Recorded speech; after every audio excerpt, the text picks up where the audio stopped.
Hello student, मैं देवदर पाठक आप सभी का नवीन सीनियर सेकेंडरी स्कूल के ऑनलाइन क्लासेस में हार्दिक स्वागत करता हूं। आज जिस टॉपिक को हम पढ़ने वाले हैं उसका नाम है अवकलन। ठीक है, देखिए इसके कुछ स्टेप्स होते हैं। सबसे पहले मैं आपको समझाना चाहूँगा कि अवकलन कितने स्टेपिकल फॉर्मेट से होकर गुजरता है। तो देखिए अवकलन के अंदर सबसे पहली स्टेप फॉर्मेट होती है कि इसके सूत्रों की जनरेटिंग कैसे होती है, मतलब आप इसके फॉर्मूलों का निर्माण कैसे करते हैं। ठीक है, वो हम कंटिन्यूटी और लिमिट्स के अंतर्गत पढ़ते हैं। सेकंड स्टेप जो होती है इसकी, जिसके अंदर हम फॉर्मूले देख चुके होते हैं, उसके अंदर हम इन फॉर्मूलों का इस्तेमाल सीखते हैं कि ये फॉर्मूले क्वेश्चन के अंदर प्रयोग कैसे किए जाते हैं।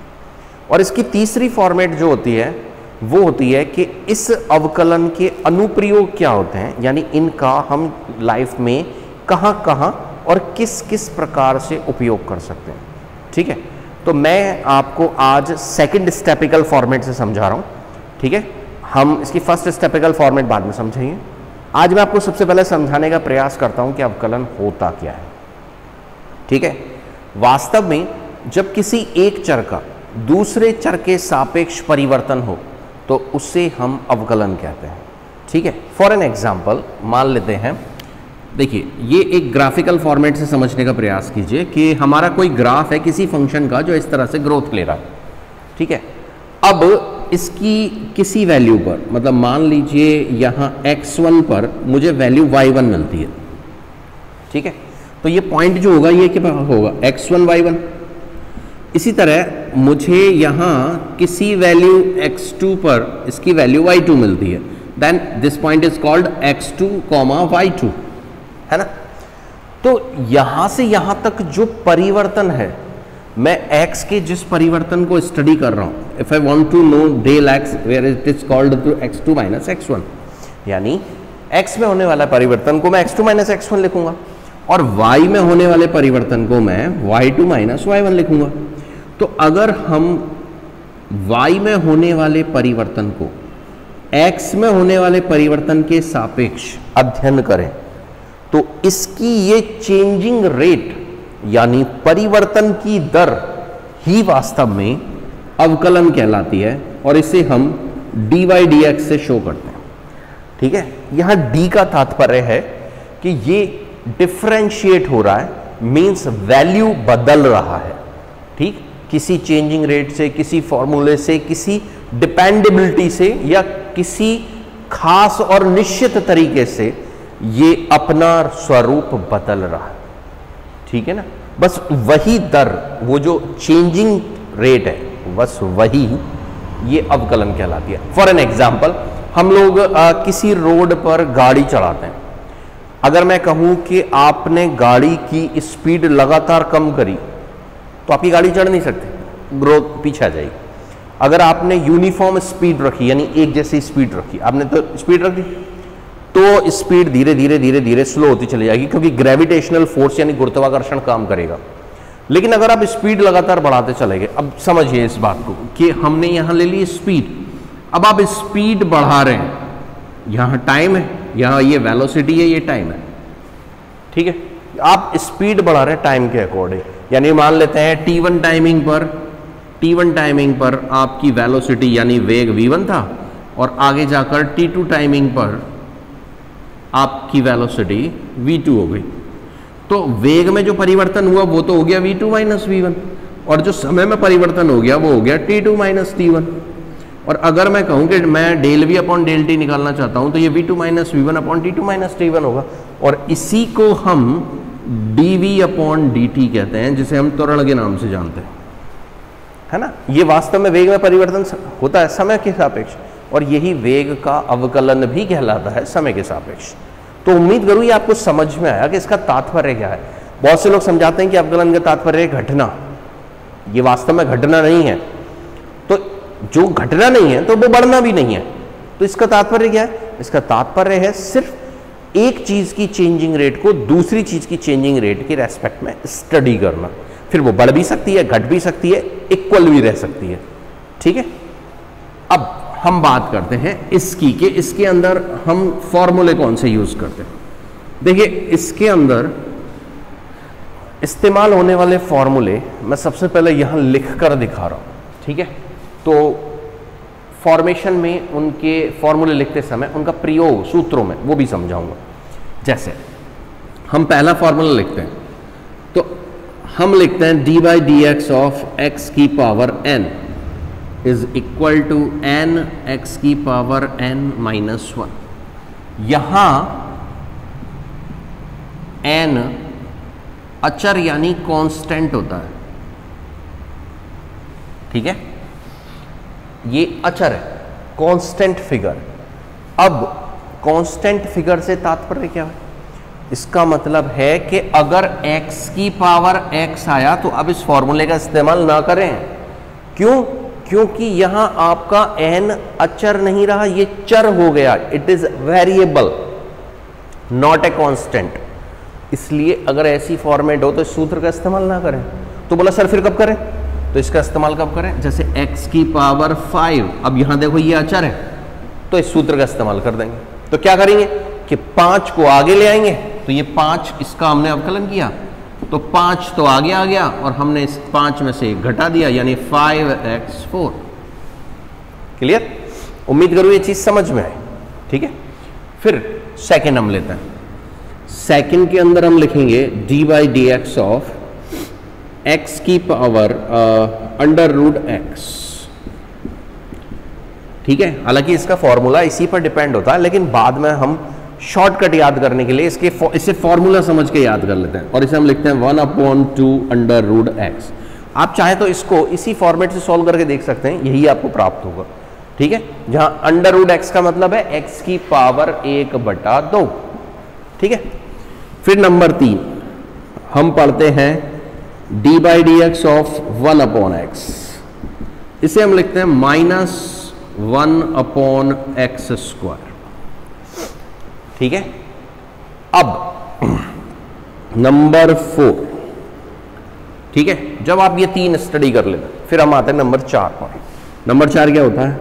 नंबर 4 में हम इसे स्टडी करते हैं D by D x of, इसको आप चाहें तो इस सूत्र से भी लिख सकते हैं कि x की power n is equal to -n/x की पावर n+1। यहां भी याद रखिएगा, यहां भी n क्या होगा? अचर ही होगा, ठीक है। यहां n अचर है, कांस्टेंट है, ठीक है। फॉर एन एग्जाम्पल हम इसी को एक ले लेते हैं। हम कहते हैं सर हमारे पास तो 1/x की पावर 3 है। अब आप इसका अवकलन करें और सिद्ध करेंगे आपका वाला फॉर्मूला, ये वाला फॉर्मूला सही है, ठीक है। तो हम क्या करते हैं, देखो हम इसको ऊपर ले चलते हैं, ठीक है। सबसे पहले तो इसको इस फॉर्मूले में जमाएंगे, सोचेंगे आएगा क्या, ठीक है। तो देखो मैं इसको लिखता हूं -3/x की पावर 3+1, यानी -3/x की पावर 4, ठीक है। आप देख सकते हैं ये हमने इससे लिया, लेकिन हम इससे ना लेकर इस वाले फॉर्मूले से जनरेट करते तो कैसे करते? तो हम लिखते D by D x of X की पावर -3। तो हम इसमें क्या करते हैं, पावर आगे आ जाती, तो ये पावर आगे आ गई।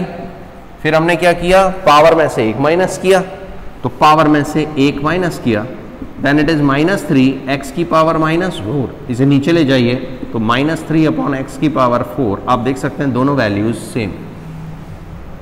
सेम है। आप समझ में आया, ठीक। तो सूत्र एक ही है, लेकिन इसके तरीके अलग हैं बस। तो ये मैं चाहता था कि आप सूत्र के रूप में याद रखें। फिर 5वां हम जो पढ़ते हैं, that is d by D x of log e basis पर x is equal to 1/x, ठीक है। अब यहां याद रखिएगा ये केवल तब होता है जब इसका बेस ई हो। अगर बेस चेंज हो गया तो हम ये नहीं लिख सकते। सपोज करो आपके पास हमने दे दिया, भैया मेरे पास तो क्वेश्चन ये है कि ये log e बेसिस पर x की जगह log 7 बेसिस पर x है, ठीक। अब बच्चे क्या करते हैं, उन्होंने ये पढ़ रखा होता, बोला log e बेसिस पर x, तो वो ये छोटे से e को भूल जाते हैं जो इंपॉर्टेंट होता है ना, और वो इसको सीधा क्या ले देते हैं, हाँ सर ये हो गया 1/x, जबकि ये गलत हो जाए। क्यों? क्योंकि यहाँ e तो बेस ही नहीं है, ठीक। तो फिर हम इसको कैसे हल करेंगे? तो याद कीजिए 11वीं क्लास में आपने पढ़ा था लघु गुणक, है ना। लघु गुणक क्या था? वहां हम लिखते थे log a बेसिस पर b is equal to log e basis पर b upon log e basis पर a। तो ऐसे ही अगर मुझे इसे हल करना होगा तो कैसे लिखूंगा? मैं लिखूंगा d by D x of log e basis पर x और log e बेसिस पर 7। ठीक है, अब ये है अचर, तो हम अचर को निकाल देते हैं बाहर। तो ये अचर आ गया बाहर, log e बेसिस पर 7।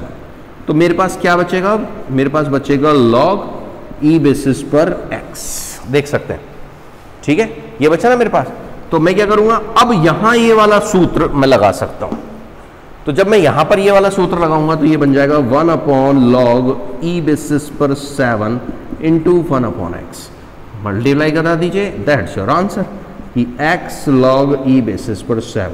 अब देखिए, हम ऐसे करते तो हम रिजल्ट क्या निकालते? जो गलत होता। और अब हमने इसको हल किया वास्तव में, तो हमारा रिजल्ट क्या आया?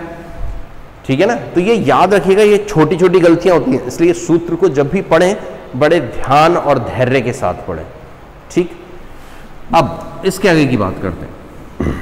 तो इसके आगे नेक्स्ट जो हमारा फॉर्मूला आता है 6 नंबर का, बोला सर अभी तक तो आप है ना x की पावर n लिख रहे हो, खाली मान लो अचर ही आ जाता। जैसे सपोज करो मैंने लिख दिया k, ठीक है, यहां k अचर है।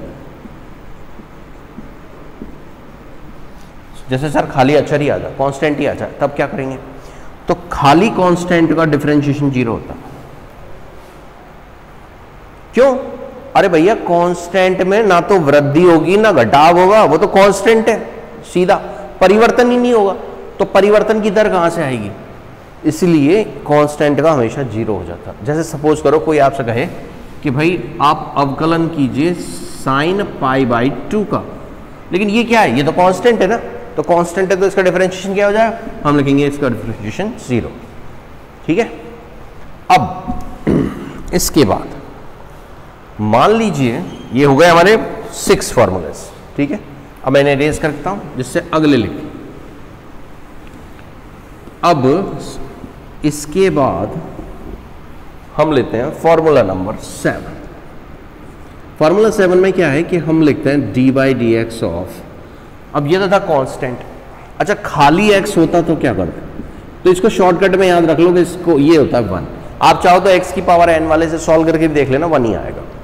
ठीक है, मैं दिखा देता हूं 1 कैसे आएगा। जैसे देखो, हमारा फॉर्मूला था d by D x of x की पावर n, क्या था? n x की पावर n माइनस 1। अब मैं इसको अगर सॉल्व करता हूं तो ये है x की पावर 1, यही तो है ये। तो मैं इसको सॉल्व करूंगा तो क्या लिखूंगा? 1 x की पावर 1 माइनस 1। अच्छा, 1 माइनस 1 क्या होता है? x की पावर 0 है ना, और किसी की पावर 0 क्या हो जाती है? 1, और 1 इंटू 1 क्या होता है? 1, ये होता है ना। तो शॉर्टकट में हमने इसको 1 लिख दिया, एक सूत्र की तरह से याद कर लिया। ठीक है, फिर इसके बाद अगला फॉर्मूला। अब मान लीजिए एक कांस्टेंट और एक x आ जाए, जैसे k x की पावर n आ गया हमारे पास सॉल्व करने के लिए, जहां k कोई कांस्टेंट फिगर यानी अचर है। तो हम क्या करेंगे? हम k को यानी कांस्टेंट वाले पार्ट को बाहर कर देंगे। तो हमने k बाहर निकाल दिया, क्या बचा हमारे पास? x की पावर n, यही बचा। अब हमें कुछ नहीं करना, बस वही x की पावर n वाला फॉर्मूला लगा देना। तो ये n x की पावर n माइनस 1, बस खत्म, कुछ भी नहीं है। ठीक है, मैं लिख देता हूं जहां k क्या है? अचर है। ठीक, फॉर एन एग्जाम्पल, इसको समझाने के लिए, जैसे मान लो मेरे पास आया d by D x of 5x की पावर 4। बोला भाई अवकलन करो, तो क्या करेंगे? तो 5 तो कांस्टेंट है, बाहर आ जाएगा। वास्तव में अवकलन किसका होगा? x की घात 4 का। और x की घात 4 को मैं कैसे लिखूंगा? तो अभी हमने देखा घात आगे आ जाती है, तो घात आगे आ गई, और एक पावर कम कर देते हैं, तो एक पावर हमने कम कर दी। तो इसको मैं लिखूंगा 20x³। क्लियर? समझ में आया? अब ये तो था केवल एल्जेब्रिक फॉर्मेट। ठीक है, खाली एल्जेब्रिक फॉर्मेट आती है तब कैसे करते हैं। इसके आगे चलते हैं। अब मान लीजिए हमारे पास a की पावर x आ जाता है। a क्या है बोलो? यहां a कांस्टेंट है। अभी तक अपन क्या कर रहे थे, अपन वेरिएबल की पावर कांस्टेंट रख रहे थे, यानी चर की घात में अचर था। अब हमने उल्टा कर दिया, ठीक। चर की घात अचर कैसे था, जैसे अभी तक तो x की घात 5 पढ़ रहे थे, तो चर की घात अचर था, उल्टा कर दो, 5 की घात x कर दो, तो अब क्या हो गया, अब अचर की घात चर हो गया, मींस अब कांस्टेंट की पावर वेरिएबल हो गया। तो अब क्या करेंगे, तो इसका फॉर्मूला जो होता है ये होता है a की power x log e basis पर a, ठीक है। कैसे आते हैं ये फॉर्मूले, ये मैं आपको बाद के वीडियोस में समझाऊंगा कि ये फॉर्मूले हमने जनरेट कैसे किए, ठीक है। अभी तो मैं केवल इनके इस्तेमालों पर फोकस करा रहा हूं। फिर ऐसे ही e की पावर x, e क्या होता है, हम सब जानते हैं कि log का अपोजिट e होता है, तो यहां e की पावर x का डिफरेंशिएशन e की पावर x ही होता है, ठीक है। यहां तक क्लियर। अब बात करते हैं हम ट्रिग्नोमेट्रिक फंक्शंस की, ठीक है, कि ट्रिग्नोमेट्रिक फंक्शंस का डिफरेंशिएशन क्या होगा। तो ट्रिग्नोमेट्रिक डिफरेंशिएशन यानी D by D x of sine x.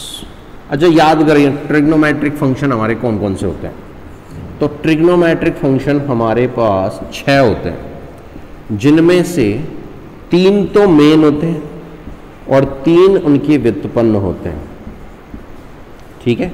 तो ये होगा 3 मेन।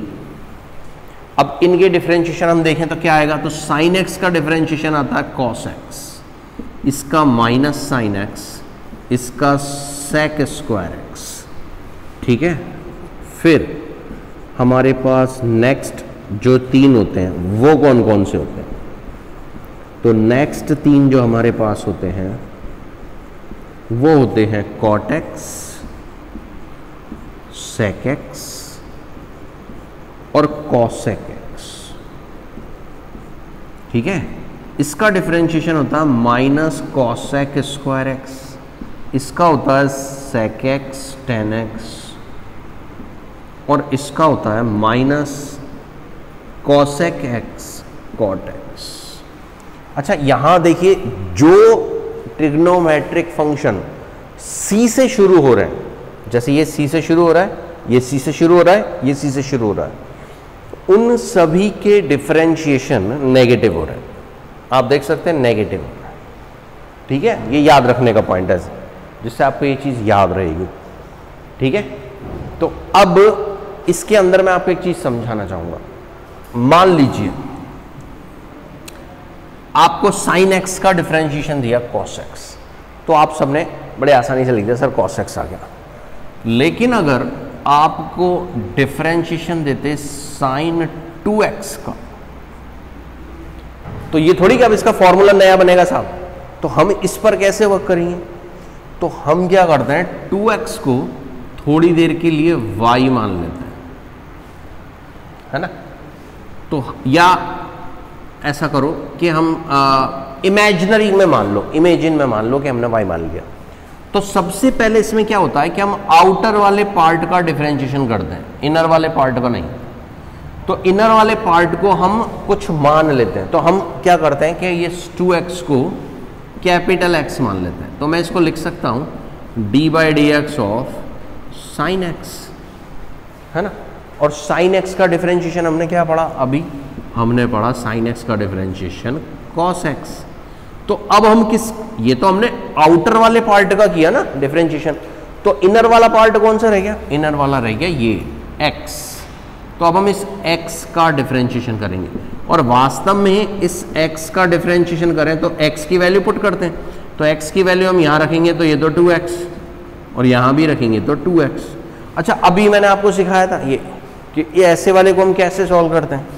तो ये कांस्टेंट तो बाहर आ जाता है, तो ये कांस्टेंट तो बाहर आ गया और हम डिफरेंशिएशन किसका करेंगे, x का। और x का डिफरेंशिएशन क्या होता है, अभी मैंने आपसे कहा था सूत्र के रूप में याद कर लीजिएगा। तो इसका डिफरेंशिएशन क्या होता है 1, इन्हें मल्टीप्लाई कीजिए तो हम क्या लिखेंगे 2 cos 2x, ठीक। मतलब इसका डिफरेंशिएशन हमें डायरेक्ट ये मिल गया, ठीक, तो अब इसको करने का तरीका क्या है, जो हमें डायरेक्ट वाले तरीके से याद भी रह सके तो बड़ा आसान है। डायरेक्ट फॉर्मेट में अब हम समझें इसको, तो देखिए sin 2x था, तो sin 2x का तो क्या हो गया cos 2x, और 2x का डिफरेंशिएशन क्या हो गया 2, तो डॉट 2, मतलब रिजल्ट आ गया 2 cos 2x, शॉर्टकट। ठीक है, उम्मीद करूं आपको ये समझ में आया। ठीक है, अब मैं इसे मिटाता हूं। ये हमने अलजेब्रिक पढ़ लिए, लॉगरिथमिक पढ़ लिए, एक्सपोनेंशियल पढ़ लिए, ट्रिग्नोमेट्रिक पढ़ लिए। अब बात आती है जब हम इनवर्स वाले फॉर्मूलों को पढ़ते हैं, तो इनवर्स वाले फॉर्मूले, अब देखिए इनवर्स वाले फॉर्मूले कौन कौन से होते हैं। जैसे मान लीजिए आप जानना चाहते हैं साइन इनवर्स x का अवकलन, तो ये होता है 1/√1 माइनस एक्स स्क्वायर। ठीक है, फिर इसी तरह अगर आप जानना चाहते हैं d/dx of cos inverse x, तो हम इसे लिखते हैं -1/√1 माइनस एक्स स्क्वायर। सिमिलरली हमें मिलता है tan इनवर्स x, तो हम कैसे करेंगे 1/1 प्लस एक्स स्क्वायर। ये मैंने अभी 3 बताया है ना। अब मैं आपको इसकी फॉर्मेशन चेंज करके समझा रहा हूँ। फॉर्मेशन चेंज करके कैसे समझा रहा हूँ, जैसे अभी ये 3 है, सपोज कीजिए कि मेरे पास फॉर्मूला ये नहीं बना, मेरे पास तो फॉर्मूला बना sign inverse x upon a का। क्लियर नाउ, अब मैं जानना चाहता हूं भाई फॉर्मूला क्या बनेगा, तो कोई नया फॉर्मूला जनरेट करने की जरूरत नहीं है। जैसे मैंने अभी आपको सिखाया था x अपॉन a वाली ट्रिक, आप x अपॉन a वाली ट्रिक को फॉलो कर सकते हैं। तो आप कैसे करेंगे, आप सबसे पहले इसको कुछ मान लीजिए, तो जैसे हमने अब डिफरेंशिएशन किया, तो इसको मान लिया साइन इनवर्स कैपिटल x, है ना। यहाँ कैपिटल x क्या है, x अपॉन a, तो साइन इनवर्स x के लिए हम क्या लिखेंगे 1/√1 माइनस एक्स स्क्वायर, ये रहा, है ना। फिर हम किसका डिफरेंशिएशन करेंगे, फिर हम करेंगे कैपिटल x का डिफरेंशिएशन। तो कैपिटल x का डिफरेंशिएशन करेंगे तो क्या आएगा, ये आया 1 माइनस, और x की जगह वैल्यू रख दीजिए, तो x square upon a square into, अब यहां इसको रखेंगे तो क्या आएगा x अपॉन a। अच्छा, x अपॉन a पर फोकस करें, देखिए इसको सॉल्व करें तो हमें मिलेगा a upon √a square minus x square, और इसे सॉल्व करने पर हमें मिलेगा 1 अपॉन a। तो हमें रिजल्टेंट वैल्यू मिलती है a square minus x square. तो हम कह सकते हैं कि sign inverse x upon a क्या होता है, a square minus x square. ठीक, तो हम इसी से एक नया फॉर्मूला भी जनरेट कर सकते हैं कि सर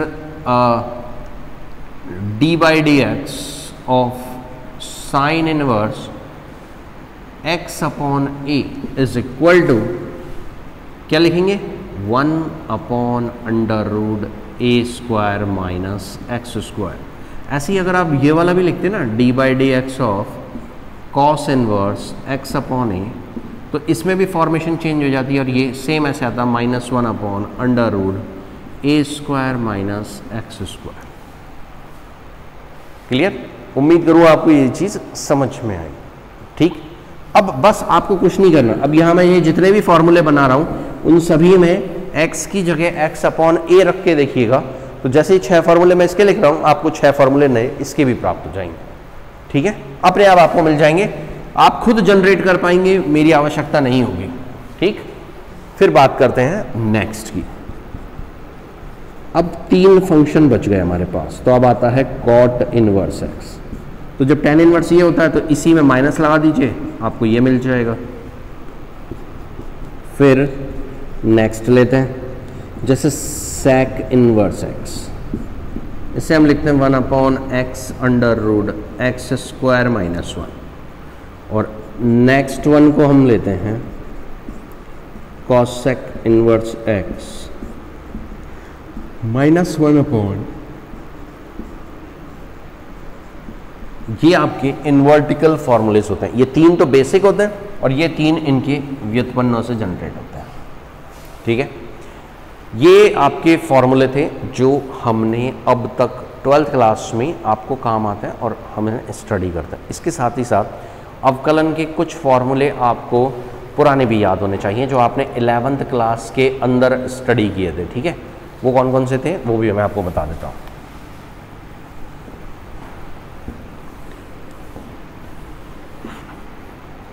देखिए, जो फॉर्मूला था, पहला वाला फॉर्मूला क्या था, वो था जब आप डिफरेंशिएट करते हैं u प्लस वी प्लस डब्ल्यू, अब ये प्लस या माइनस किसी भी साइन से अटैच्ड हो सकते हैं, तो इनको अलग अलग डिफरेंशिएट कर दिया जाता है और इनके मध्य जो साइन प्रयुक्त हो रहा था उसी साइन को लगा दिया जाता है, ठीक है।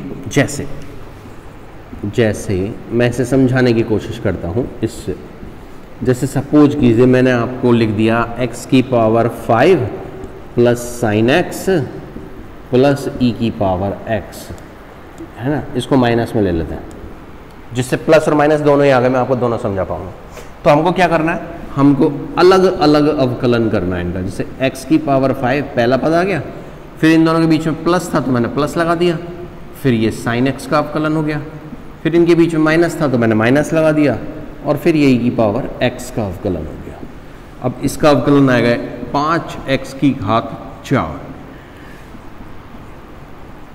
ये हमें cos x प्राप्त होगा और ये हमें e की पावर x, और हम कहेंगे ये रिजल्ट ये मिल गया, ठीक है। तो ये कब था, जब प्लस या माइनस का इस्तेमाल होता है, ठीक है। फिर इसके बाद हम लिखते हैं मल्टीप्लाई वाला फॉर्मूला u इंटू वी का। तो अगर आपको याद हो, आपने 11th में ये पढ़ा था u इंटू वी वाला फॉर्मूला, तो क्या था, तो इसको हम लिखते थे फर्स्ट सेकंड का डिफरेंशिएशन प्लस सेकंड फर्स्ट का डिफरेंशिएशन। अच्छा, ये कैसे वर्क करता है, ये वर्क करता है जैसे मैंने लिया D by D x of, suppose कीजिए मेरे पास है x साइन x और मुझे इसका डिफरेंशिएशन करना है। तो ये u हो गया, ये v हो गया, यानी ये फर्स्ट ये सेकंड। तो हम इसको कैसे लिखेंगे, हम इसे लिखेंगे फर्स्ट सेकंड का डिफरेंशिएशन प्लस सेकंड और फर्स्ट का डिफरेंशिएशन। अब सॉल्व करें तो साइन x का डिफरेंशिएशन हमने अभी पढ़ा था, क्या होता है cos x, और x का डिफरेंशिएशन हमने पढ़ा था 1। इन्हें मल्टीप्लाई करा दीजिए और फॉर्मेशन में लिख दीजिए, एंड दैट्स योर आंसर। उम्मीद करूँ आपको समझ में आया कि u इंटू ई का फॉर्मूला कैसे वर्क करता है, ठीक है। अच्छा, अब बचता है प्लस माइनस हो गया, मल्टीप्लाई हो गया, तो अब क्या आएगा, अब आएगा डिवाइडेशन। तो डिवाइडेशन का फॉर्मूला क्या होता है, वो होता है u अपॉन वी का। उसे कैसे लिखते हैं, उसे हम लिखते हैं वी स्क्वायर वी, u का अवकलन माइनस u वी का अवकलन, ठीक है। इसको भी मैं एक एग्जांपल देकर प्रूव करना चाहूंगा, जैसे D by D x of, अभी हमने थोड़ी देर पहले पढ़ा, ठीक, कि sec x का अवकलन होता है sec x tan x, यही पढ़ा। मैं आपको सिद्ध करके दिखाता हूं कि sec x का अवकलन यही होगा। तो ये वाला जो आंसर है उसे हम थोड़ी देर के लिए यहां लिख लेते हैं, sec x tan x, ठीक है। अब मैं आपको प्रूव करता हूं कि ये कैसे आएगा, देखिए। तो हम इसे लिख सकते हैं D by D x of 1 upon cos x, लिख सकते हैं क्योंकि sec cos का उल्टा होता है। फिर हम क्या करेंगे, इसमें u अपॉन v का फॉर्मूला लगाएंगे, तो ये cos स्क्वायर x।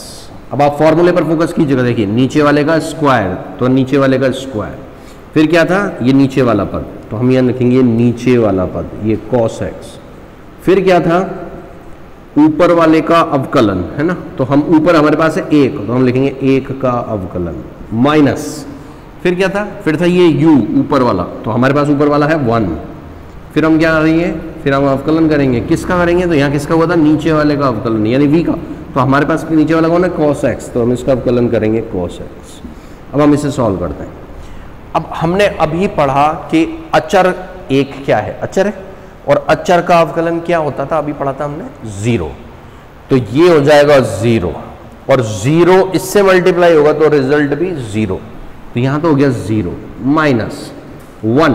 अब cos x का अवकलन हमने पढ़ा था माइनस का sin x, ठीक है, और ये हो गया cos स्क्वायर x।